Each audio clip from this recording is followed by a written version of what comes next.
Is your sticky notes app getting cluttered with old reminders? In this tutorial, I'll show you how to safely delete notes in sticky notes, remove notes you no longer need, and keep your workspace clean and organized.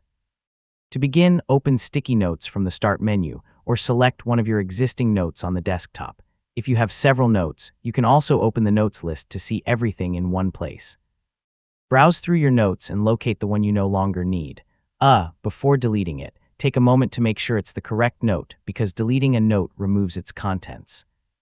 Open the note and select the three-dot menu in the upper corner. Choose the Delete Note option. So if a confirmation message appears, review it carefully and confirm that you want to remove the note. If you have many notes, you can also remove them from the notes list. Open the list, locate the note you want to remove, open its menu if available, and choose the Delete option. This can be a faster way to manage multiple notes. Instead of deleting everything at once, consider removing only notes that are no longer useful.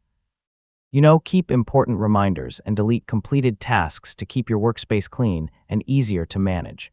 And that's how to delete notes in sticky notes. Cleaning up old notes only takes a few moments and helps you stay organized every day. If this tutorial helped you, don't forget to like the video, subscribe for more Windows tips, and thanks for watching.